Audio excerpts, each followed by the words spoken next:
Hello and welcome to episode 2, the second installment of Behind the Music. I am Lee Lugos, and in this episode we will be recapping the Dark Moon album and era. So we're going to be going over the Midnight edition of the album, so that's 10 tracks, plus a little explanation of the era. Same format as last time with the Glitch Experience episode. If you haven't watched that already, feel free to do so. If you want to subscribe, like, comment, share, feel free to do that as well. So now that I've already introduced the series in a previous episode, let's just move right on to track by track. So track number 1 is Memories.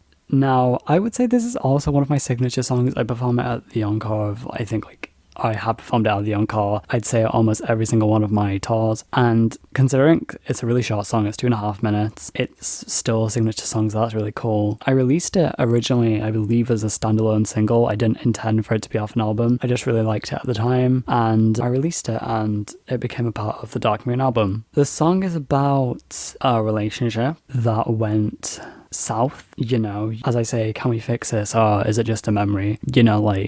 Can we connect again, or is this just, are we just never going to connect again? From personal experience, this song was actually from personal experience. It's the first song I ever wrote kind of about this kind of topic, which is weird for me. I don't really write songs about relationships or love. I guess love relationships. So that's pretty cool that it's a different kind of song. That's one of my signatures. The production is very pop. You have those signature kind of pop, background vocals that are just, hey, hey, hey, hey. It has a very prominent drum beat, prominent kind of pop piano sound. This was, I believe, my first ever music video, but I could be wrong on that one, but I'm sure it was. I'll give you some insight into that. It was originally going to be a song for a movie that was called Don't Believe What You See. It was with me and my cousins. We were going to make a movie, but obviously we didn't have time to do that, so we made the trailer, and then the music video was the follow-up to the trailer. Yeah, it was basically an extended version of a trailer, then just turned into a standalone music video. But Memories is definitely one of my favourite songs off this album, and it has been for basically ever since it's been released. I also released a Memories EP, which had Memories, an a cappella version of Memories, and 2 songs from the Glitch Experience, I believe. Track number 2 is Object, which was the second single from this album. Still quite a short song, 3 minutes and 4 seconds, and it draws you straight in away with the opening lines. I don't support being a mess, I don't support being distressed. And this song I made when I got really angry at just one specific situation. I don't remember what the situation was, but I remember I was really just annoyed and I wanted to make a song about it. So I just started off with, I don't support being this mess, I don't support being distressed, I don't want to be around if I'm not wanted. You could have made it more obvious. You didn't stress me out more than you could have done. You were an object on my face, and now I'm going to sink into a pool of water. The lyrics, I don't know why,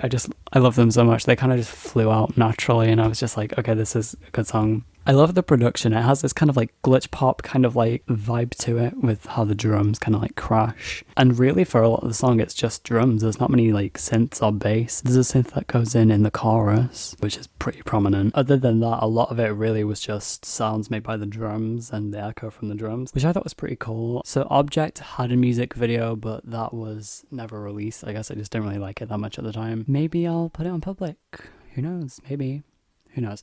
But yeah, overall the song's about just really someone trying to test you and it doesn't work, so I'm not your object, you'll not use me. Track number 3 is My Feelings, which this song has followed me around for quite some time. Not necessarily in my favour, but I can't help that. I have disliked this song for a while, I can't lie. I don't know, and every time someone sings it now, I still kind of just cringe, or and it's not necessarily for the song itself, it still has quite a very personal meaning to me about wasting away your feelings. I say, pink lemonade, when you come and fulfill my spirits, which at the time I used to drink a lot of Lucozade, specifically pink lemonade Lucozade, and for some reason I thought it was a good idea to have the 2 correlate, but now looking back at it, I wish I didn't, because that's what made it stand out, and that's what made everyone try and piss me off about it. But, I can't help that. But yeah, it's kind of like a pop ballad. It's got a very kind of happy sounding melody, and the lyrics are basically the opposite. If I already feel empty, I should probably just drink more. Rising up to standards, I think I'll fall. Will I ever get what I'm needing in life? Etc. This was a single, it was the third single, but it was never put onto chapter 1 just because I didn't want people to find it. Because this album was on private for quite a while. Track number 4 is Problem Interlude. It starts off with about a minute of production, and it's quite like a soothing kind of production. It's very smooth in a way, almost kind of like R&B-ish, kind of like alternative, that kind of vibe. And it goes into this kind of like smoother sounding song. Not very heavy on production, more heavy on like the melody. Really the meaning about this song is just having someone that you connect with so much that you fear there will be a problem. You know, who do you know who loves you so much they'll call you in the morning and think about you when they're on their way? Yeah, basically that's what this song's about. I wish I didn't make it an interlude, actually. I wish I kind of made it a main song because I actually really like the production of it, but I guess I was just trying to like experiment at the time. Track number 5 is I Confessed, and this was, fun fact, the original title of this album, but then I decided on Dark Moon. This song was one of my favorites at the time, but now it's, I don't know, the vocal effects are way too much. Like I whisper throughout the entire song and you can't hear what I'm saying. It's basically just ASMR over like a drum beat. I was very inspired by like kind of Madonna, how she talks, sings. I like would whisper in some songs, but I really could have executed that way better than I did. Now if I was to do something like that, I would know how to do it. Back then I didn't. I probably should have re-listened to it and decided to not put it on the album that much, but you know what? I didn't. I called it I Confessed, based off of Confessions on a Dance Floor, that kind of title. And it's about letting go of your feelings and it will make you feel better again. Once again, kind of also about love, which is strange. There's quite a few like love kind of related songs on here. I don't have a reason for that. I guess I couldn't think of anything else to write about, but yeah, that's I Confessed. Track number 6 is Killer. This song, I believe, was close to being a single, but I didn't just because I don't think it's as much of a standout compared to like Memories or Object or My Feelings. So it wasn't. However, this song, I've always kind of like its theatrical, I guess you could say, kind of element, especially at the end where I'm like, no, stop, and I scream to represent like a killer, you know what I mean? Basically, this song is about someone who really just takes fun in any situation way too far, and they kill the mood of any situation. That could be love, that could be friendship, it could be any situation. They just completely ruin that environment. That's what this song's about. You're a killer and love hurts, no one's better off without you. Yeah, that's basically like a gist. It has that kind of like 2010s kind of like commercial random sound effect noise, which for once wasn't something that I sampled or like, you know, it was genuinely like a sound that was there. So that's Killer. Let me know if you actually like the song because I haven't heard many people talk about it and I genuinely don't really revisit it that much. Track number 7 is You Confuse Me, which is 2 minutes long. And this is about someone who sends you mixed signals. 1 minute they might like you, 1 minute they don't. It starts off a cappella and it kind of stays that way sometimes throughout the song. It's guitar and drums. The vocal mixing on this is really questionable, but I was new to this. I didn't really know much about what I was doing, and I was just trying to overlap and harmonize, but it wasn't working as much. Honestly, there's not much to say about this song other than the fact that it's about someone sending mixed signals. Let me know if you actually like this song. Track number 8 is Thank You, and this is the closer to the standard edition of the album, which is called the Moon Edition. And Thank You was going to be the 4th single off the album, but I cancelled it after how I felt with My Feelings, the song My Feelings Towards My Feelings, and I just thought if I carry on promoting this, it's just going to cause things to probably get worse in my mind, and I didn't want to have that. Thank You to me, it always reminds me of like a 1994 kind of like hip-hop kind of R&B type vibe. It has these very like louder drums. I was very inspired by like Kylie Minogue's self-titled album released in 1994. The lyrics to me are very personal. I wrote this song about friends and family. I actually wrote it on a bus, so that's interesting. But yeah, I tried to really channel the emotion in my voice, and I really like this song. I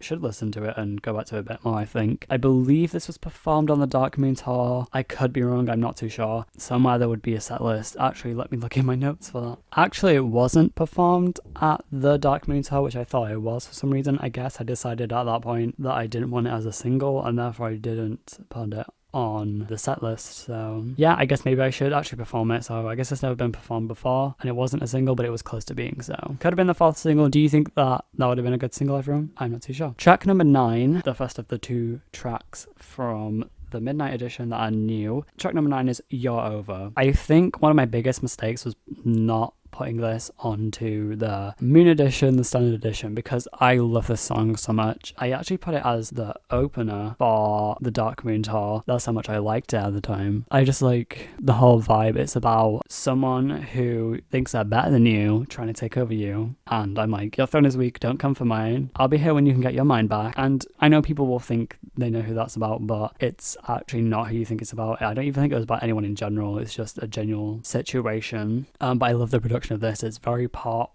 You can even say not trap, but the drums have that kind of vibe. But the rest of the song is definitely pop. That's what I was trying to channel most in this album, just a full-on kind of pop album. And I think that was successful. But yeah, You're Over. I really like this song a lot, and I probably will revisit it sometime soon. The final actual track off the album is Welcome to My Party, which was a demo. I decided to include it just because I really liked the production of it. I like the kind of thing. I thought that was really cute. And I like the melody, the welcome to my party, it is my birthday. Like, I really like that. I thought that was really cute. I decided to keep it in there. Really, it's just kind of straightforward. Really, it's kind of head on. I didn't record this on my birthday. I'm pretty sure I recorded it near to it because this album came out the month after my birthday. But yeah, this is just about how you feel special on your birthday. Not quite sure how that matches in with the rest of the songs, but I guess I wasn't trying to make it match at that time. So tracks 11 through 15 are all either remixes or demos of the singles. So you have the demo of My Feelings, which is just like the first vocal take. You have the extended mix of Memories, which I used on the Chapter 1 tour. You have the instrumental of Memories, you have the Object instrumental, and you have the extended mix of Object, which I also used on the Chapter 1 tour and a couple of my other tours also. I just like it. It gives more time to hype up, and it also gives me more time to change costume if I need to, especially because I often use Memories, or I did use Memories and Object as my two main encore songs for every one of my tours. Actually, for the Goddess of Dance tour, they were both in the encore, so yeah, I still do it. So let's go over the era as a whole. I'm going to actually start this by reading everyone the tour set list. This is as of the 23rd of May 2018. It started out with Problem Interlude that goes into You're Over, then Killer, Welcome to My Party with Get the Party Started by Pink, then it was just a random interlude, Live to Tell by Madonna, Isaac by Madonna, Like a Prayer by Madonna, then another interlude, My Feelings, Heartbreak City from Rebel Heart, which is a Madonna album, another interlude, Travel the Earth from the Glitch Experience, Object, Memories, then another interlude, Light Years by Kylie Minogue, On a Night Like This by Kylie Minogue, Born This Way by Lady Gaga, and then we would end it by me giving like general thank yous, and underneath that was the Memories instrumental. So that's 7 songs from the Dark Moon album that I put on there. I know for a couple shows I added in I Confessed.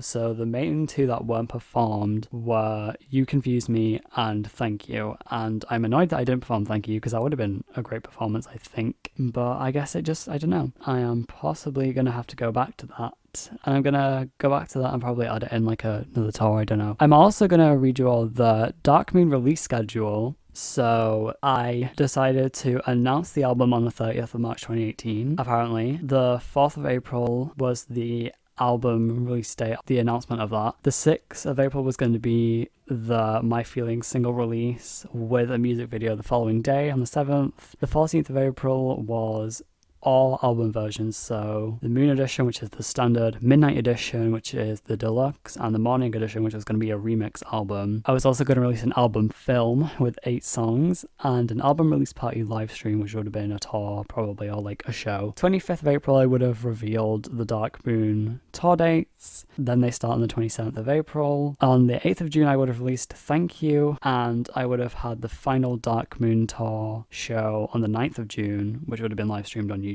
However, none of that really happened. I'm going to probably have to structure another album era like that because that would have been great. And I actually low-key want to do something like that. So let's go into the singles and some background as to why I chose them. So we're going to start with the lead single to the album, the first single, Memories. This was released on the 29th of December 2017. The single cover is a black and white photo of me with white bold text that just says Memories above it. Really, it's nothing that special, but I guess it would be considered as iconic. I was talking to my friend Sam Summerland about that, and he said he thought it was like really iconic. So does everyone agree with that?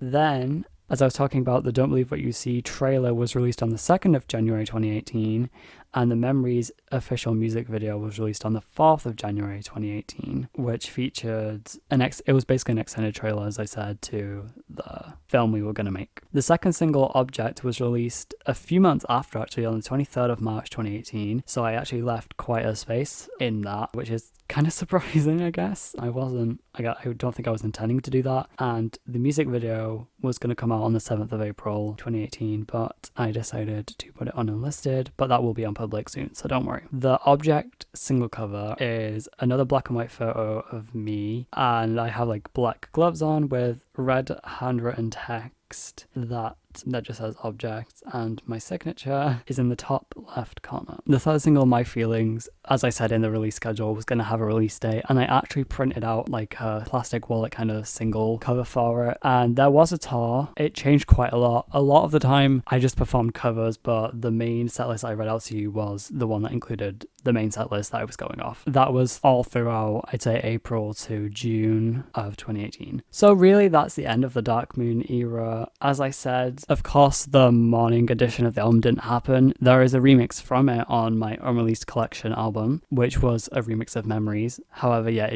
the full album didn't happen. And there was supposed to be remixes on the Midnight edition, but they also weren't added. So there's only 15 songs. It was meant to be about 20. The album cover is actually, it's one of my favorites, I will be honest. It is another black and white photo of me, keeping with the trend. With my phone, I took a picture. I put my arm around my window and I took a picture as if I was looking like to the side. There's Lead the Lugos in an American Life font from the Madonna album, and Dark Moon in a thin black text on the side with a sticker that says Midnight Edition, includes extra content and remixes, B-sides, demos and instrumentals. And yeah, basically that's all it is to say. The Moon Edition cover was kind of similar, except from it had a photo of me looking out of my window rather than to the side. So that's the Dark Moon era and album pretty much covered, actually. This has been fun to do. I was really excited for this one. I was listening back to the album earlier today and it was really fun to recap, and it was quite nostalgic to remember all the times I was recording and writing and producing and singing these songs. Now I only usually perform the two main songs, which have become like signature, I guess, songs, which are Memories and Objects, but maybe I should perform more. Everyone, please feel free to comment what songs you would love to see me perform from this album in